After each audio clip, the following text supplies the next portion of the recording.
Salut la team, bienvenue en direct toujours de cette vidéo et de mon café. Je vous fais une petite guidance rapidos pour la nouvelle lune qui aura lieu le 6 juin dans le signe du Gémeaux.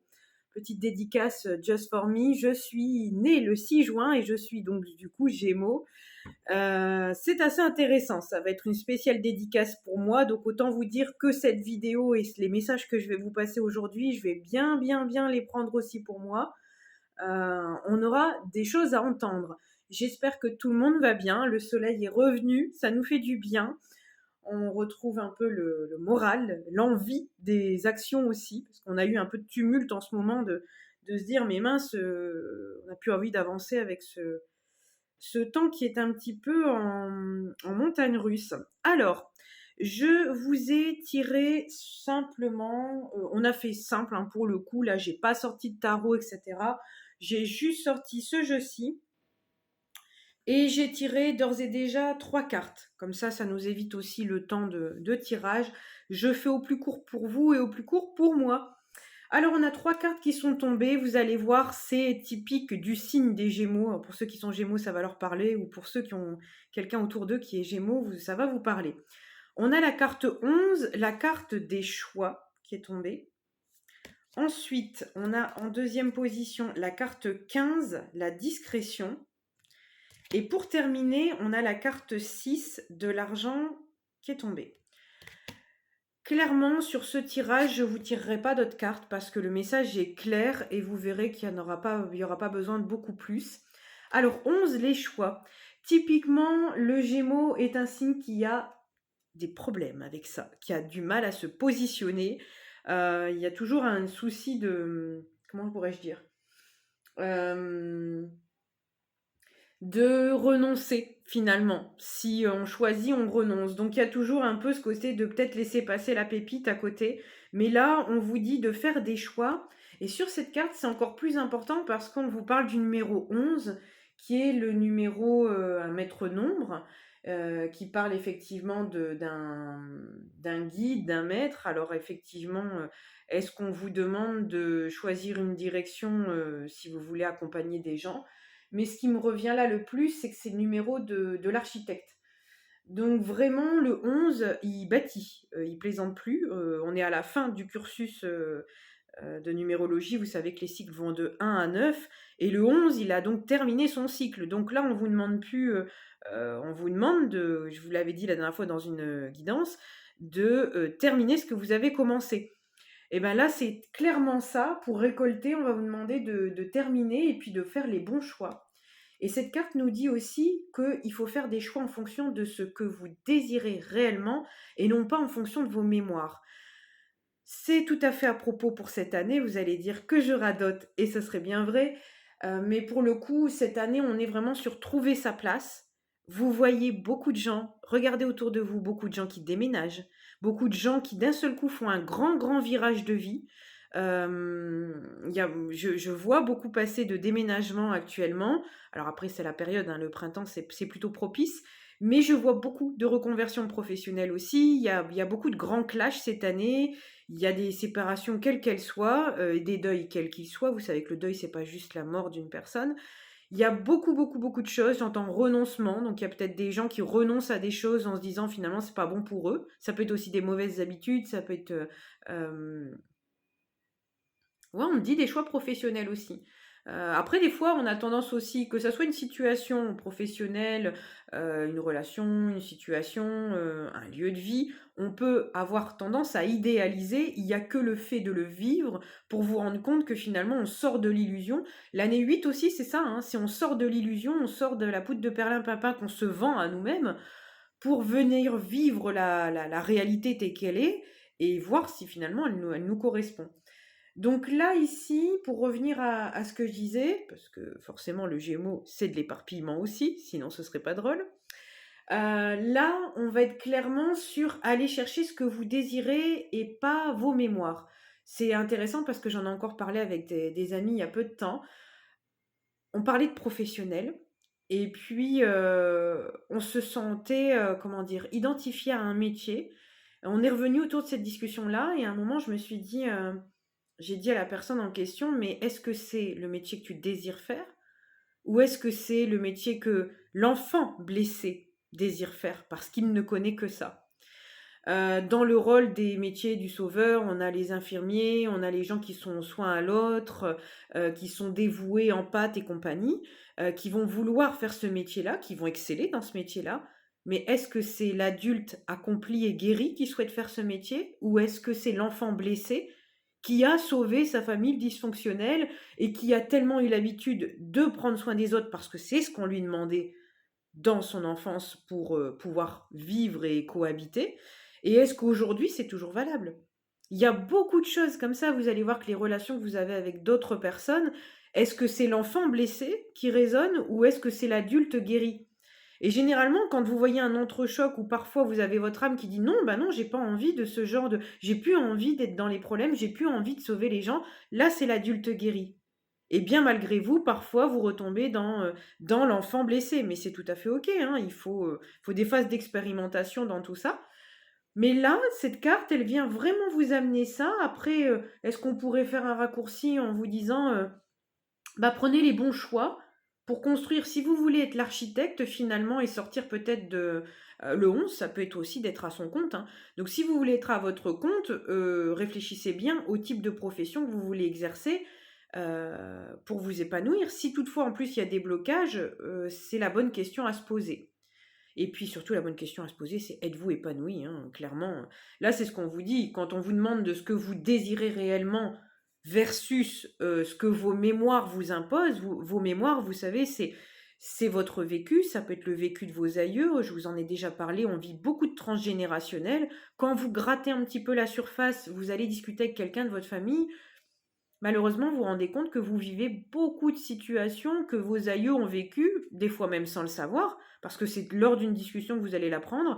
Mais au final, ben, c'est comme les plures d'un oignon, pardon, au fur et à mesure qu'elles partent, vous arrivez, vous touchez du bout des doigts votre essence profonde, et là, vous faites vraiment ce que vous kiffez, et vous faites pas ce que on attend de vous, ou ce que vous pensez qu'on attend de vous, ou ce que vous pensez être. Alors, vous voyez, c'est la philosophie commence.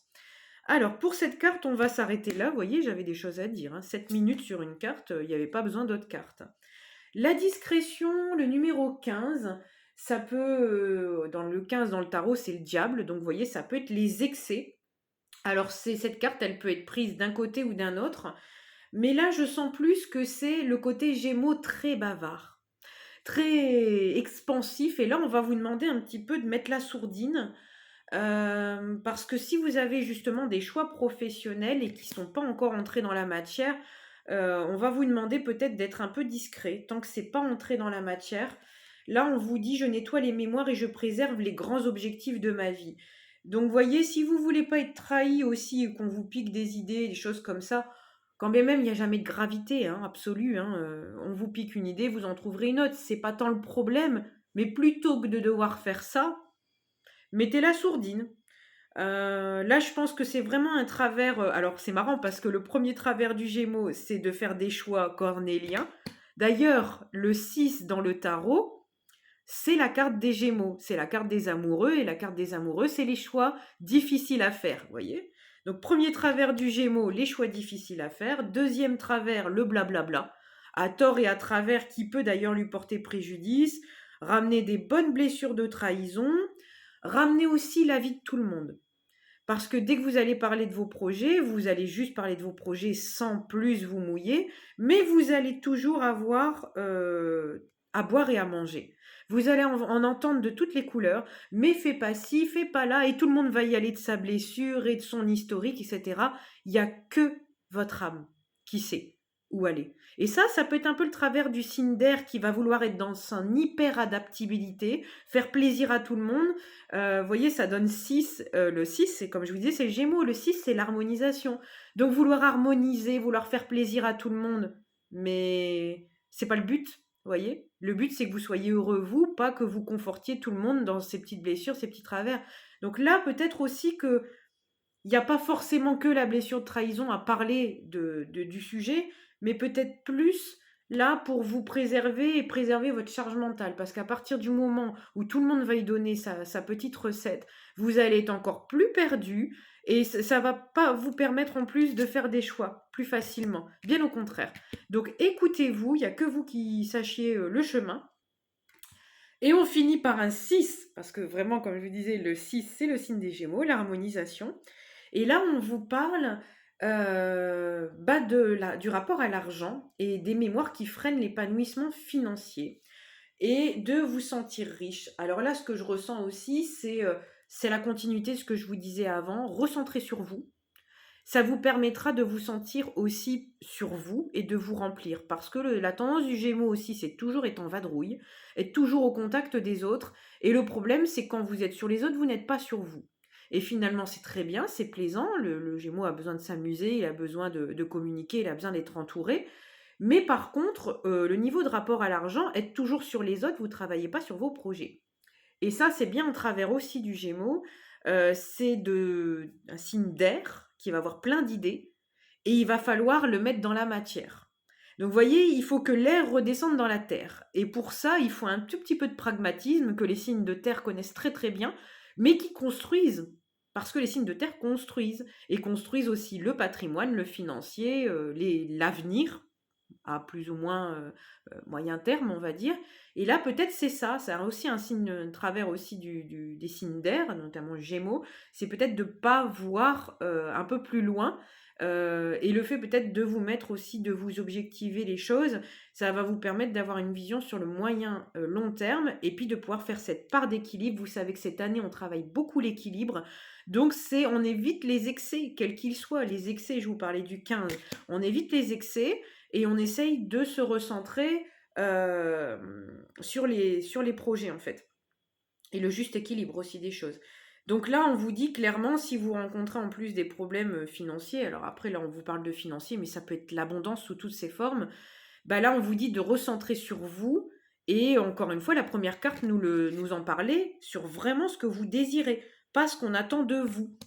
Et là, vous vous sentirez riche parce que si vous faites quelque chose que vous aimez, vous allez exercer un métier que vous aimez, vous allez vivre dans un lieu que vous aimez, vous allez avoir envie de sortir, vous allez avoir envie de mettre les choses en place. Et tout ça, c'est hyper important parce que déjà, de base, mais vous le verrez dans tous les domaines, si vous écoutez pas votre cœur et que vous écoutez votre mental, et ça, les Gémeaux sont très très forts, c'est des signes de mental. Donc effectivement, ça rumine, ça rumine, ça rumine. Oui, mais c'est pas là, ce qui se passe là, c'est pas la réalité. Donc écoutez aussi la part, justement, faire une part pour le cœur, une part pour le mental, savoir encore une fois jouer de cet équilibre-là. Et puis de vous laisser aussi, comment dire, happer par la magie de la vie et d'écouter aussi ce que vous désirez faire parce que le mental pourra dire oui c'est bien, les objectifs ils sont posés, le plan il est posé, mais parfois vous n'allez pas savoir travailler sur une chose ce jour, mais vous allez faire tout à fait autre chose parce que vous aurez écouté votre cœur et vous rencontrerez la personne qui pourra vous aider sur le projet sur lequel vous travaillez parce qu'elle vous donnera quelques tips, quelques conseils, voire quelques contacts et ça permettra d'accélérer le processus. Parfois, il faut aussi écouter sa guidance comme ça. J'en ai fait hier un peu les frais où je voulais absolument avancer. Et puis je me suis laissé couler à être un dimanche. Un dimanche. C'est le repos. Et je me suis un peu imposé ça et aujourd'hui je me sens beaucoup mieux pour repartir et me remettre en selle. Donc vous voyez, il y a tout à fait ce genre de choses qui vont se jouer là pour la nouvelle lune. C'est quand même je sens que c'est quand même des énergies d'ancrage et vous le savez, cette année, il est aussi encore question de planter des graines. Ça peut être la récolte pour ceux qui ont planté les graines et travaillé depuis X années, finalement. Mais pour ceux qui ont des nouveaux projets, vous pouvez les ancrer maintenant parce que ça va vraiment être pérennisé si vous les ancrez maintenant. Mais encore une fois, dans le juste équilibre, quand on vous parle d'équilibre, c'est effectivement vous mettre un garde-fou par rapport aux excès et vraiment vous écoutez. Cette année, c'est vraiment la voix du cœur. Si vous n'écoutez pas le cœur et que vous écoutez toute autre chose, vous verrez qu'il n'y aura rien qui sortira. Il n'y aura pas de récolte. Voilà. 14 minutes, vous voyez, j'avais pas besoin de beaucoup plus de cartes. 3 prolix. C'est d'ailleurs le petit avantage et inconvénient du Gémeaux, beaucoup parlé. Mais là, c'était très important de vous noter tout ça pour cette lunaison, j'allais dire pour votre mois de juin. Ça sera possible que la vibration, vous la gardiez pour tout le mois de juin. Voilà, en espérant que tout ça vous ait plu, n'hésitez pas à me mettre des commentaires et puis me raconter un petit peu si vous avez vécu des choses en reliance ou pas avec cette vidéo, si ça vous a plu ou pas. N'hésitez pas à me mettre des likes, vous abonner pour les prochaines vidéos et je vous dis à tantôt. Salut!